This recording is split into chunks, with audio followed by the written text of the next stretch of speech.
सुनीता अपने माता पिता की बहुत लाडली थी। 3 बड़े भाइयों की बहन थी। कोई भी चीज़ मांगने पर उसी वक्त सामने हाजिर हो जाती थी। पूरे घर में रौब था उसका।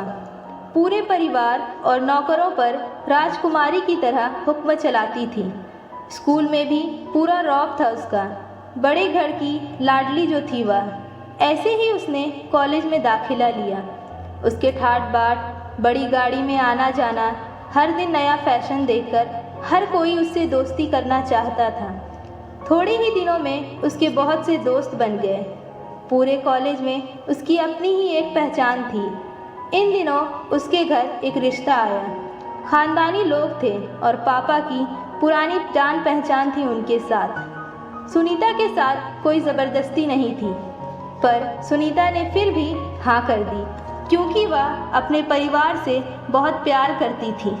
वह जानती थी कि वह लोग उसका अच्छे ही सोचेंगे। लड़के का नाम प्रेम था।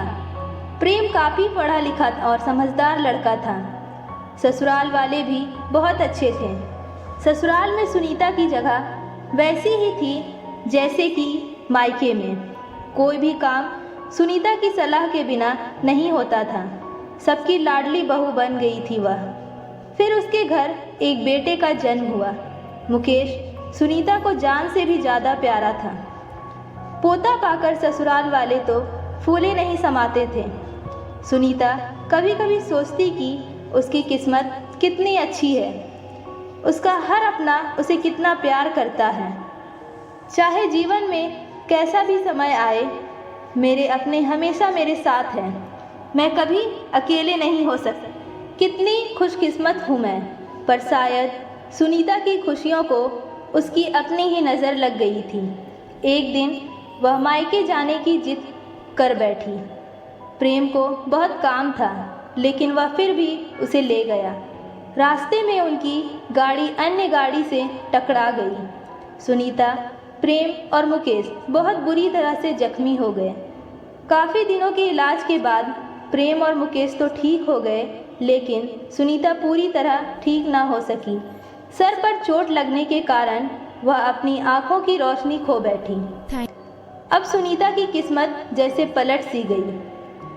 मायके वाले कुछ दिन तक उसे मिलने आते रहे, फिर कभी कभार फ़ोन ही करके पूछ लेते कि अब कैसी हो। धीरे धीरे ये सिलसिला भी कम हो गया। ससुराल वालों की सहानुभूति भी कम होने लगी। घर में किसी को पास बैठने के लिए कहती तो जवाब मिलता, बहुत काम है। प्रेम भी चिड़चिड़ा हो गया था। बस मुकेश ही था उसके साथ, जिसके साथ हंसते खेलते उसका वक्त गुजरता।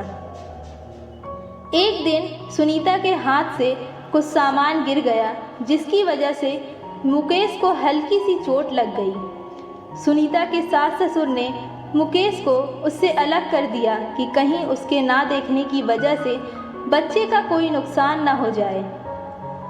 सुनीता अंदर से टूट चुकी थी। एक दिन उसने सबके सामने मायके जाने की इच्छा रखी, तो प्रेम उसे तुरंत मायके छोड़ आया, जैसे कि वह भी यही चाहता था। लेकिन मुकेश को उसके साथ नहीं भेजा गया। सुनीता कभी मुकेश से दूर नहीं रही थी, पर अपनी कमी के कारण उसने ज़्यादा बहस नहीं की। सुनीता को लगा कि वह 3-4 दिन वहाँ रहेगी तो थोड़ा हवा पानी बदल जाएगा, क्योंकि वह कितने दिनों से कहीं भी बाहर नहीं गई थी। घर वाले भी इतने दिनों बाद उसे देखकर कितने खुश होंगे। सुनीता के घर पहुँचने पर सब लोग बहुत खुश हुए। खाने में सब कुछ सुनीता की पसंद का ही बना था। उसने अपने मम्मी पापा और भाई भाभीयों से दिल खोलकर बातें की। उनके छोटे छोटे बच्चे भी बुआ के साथ घुल मिल गए थे। रात को सोने के वक्त जब वह कपड़े बदलने लगी तो उसे पता चला कि उसका बैग तो बहुत भरा हुआ था। वह सब समझ गई। वह बहुत उदास हो गई। कुछ दिनों तक तो सब ठीक रहा, फिर जैसे सब बदलने लगा, सबका व्यवहार बदल रहा था। वह लोग जैसे थक चुके थे उससे। सब लोग घूमा फिरा कर पूछने लगे कि प्रेम कब आ रहा है उसे ले जाने। वह बहाना बना देती, जबकि वह जानती थी कि उस घर में अब उसके लिए कोई जगह नहीं। सुनीता से चलते वक्त कुछ ना कुछ नुकसान हो जाता। थोड़ी बहुत टोका टाकी उसे सुनाई देती, वह टाल देती। एक दिन उसके हाथ से लगकर एक कीमती फूलदान टूट गया। छोटी भाभी ने बहुत हंगामा मचाया। सुनीता के माता पिता रोज रोज के झमेले से तंग आ गए थे। उन्होंने प्रेम को खुद से फ़ोन कर दिया। प्रेम सुनीता को अपने घर ले गया। सुनीता को अपने परिवार वालों से ये उम्मीद न थी। जिस सुनीता के कहे बिना घर में एक पत्ता भी नहीं हिलता था, उस घर के लिए वह अब बोझ बन चुकी थी। प्रेम के साथ ससुराल आते वक्त वह बहुत खुश थी, क्योंकि वह अपने घर जा रही थी, अपने जिगर के टुकड़े मुकेश के पास। परंतु यह खुशी भी कुछ पल की ही थी। सारा बंदोबस्त पहले ही से किया हुआ था। सुनीता को सीधे ऊपर वाले कमरे में पहुंचा दिया गया।